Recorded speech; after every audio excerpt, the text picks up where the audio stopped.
On a cool September morning, folks line up early for a quick bus ride. Their final destination? Well, let's just say you're not in North Carolina anymore. No, you're now in the Land of Oz.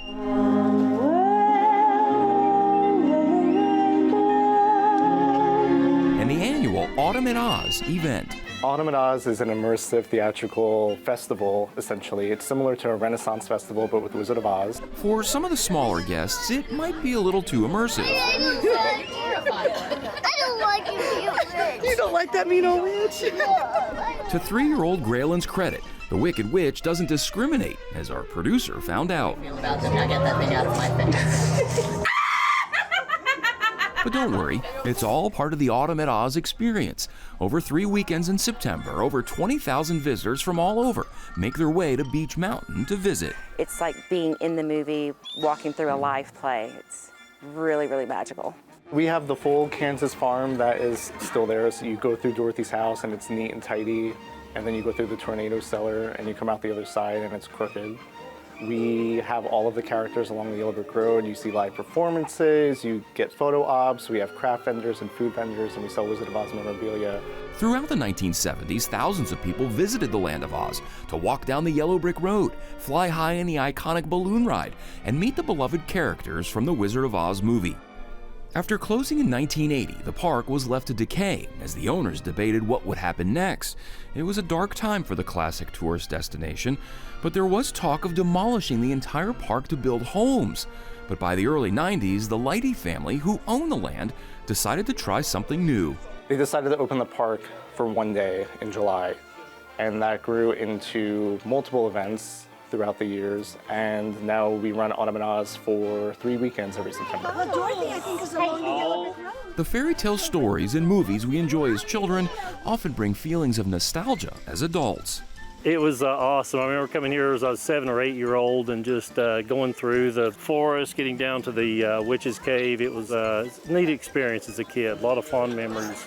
Ann Zeitz even got the t-shirt, her first time to Oz. I went with my parents back then, and now I want to bring my son, who's 20 now. Meet cousins Sarah Luttrell and Martha Brame. I live in Sarnia, Ontario, Canada.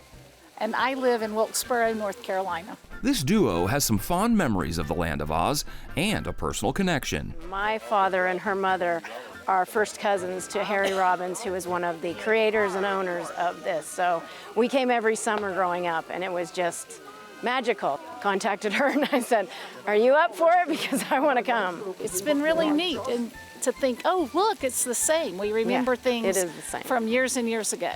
The Yellow Brick Road obviously was just The best. I teared up. It's just history for us.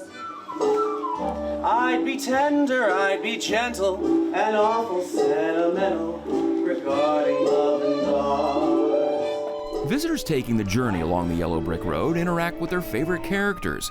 Characters such as the Mayor of Munchkinland, the Scarecrow, Tin Man, or the Cowardly Lion, all portrayed by actors with an equal obsession for the Land of Oz. Say hello to actress Steph Toomey.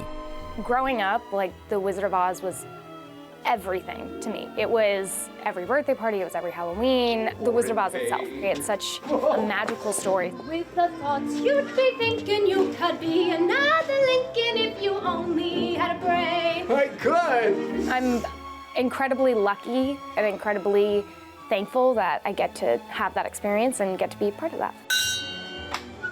Who rang that bell? At the end of the Yellow Brick Road, visitors must knock on a large gate to enter the Emerald City. On this day, we met Tiffany Christian. I feel like a superstar. I get to be in everybody's photo albums and their videos. I'm a part of people's family histories. I am a part of a magical day. Besides her role in the Emerald City, she also plays a key role back in Kansas. I'm also on M, and I am the first Black on M that they've had. And so just tales of the other cast members when they see children's faces light up, when they see somebody that looks like them as part of this experience. And so we've grown to a point where our imaginations expand to include all kinds of people, and to be part of that is very important for me.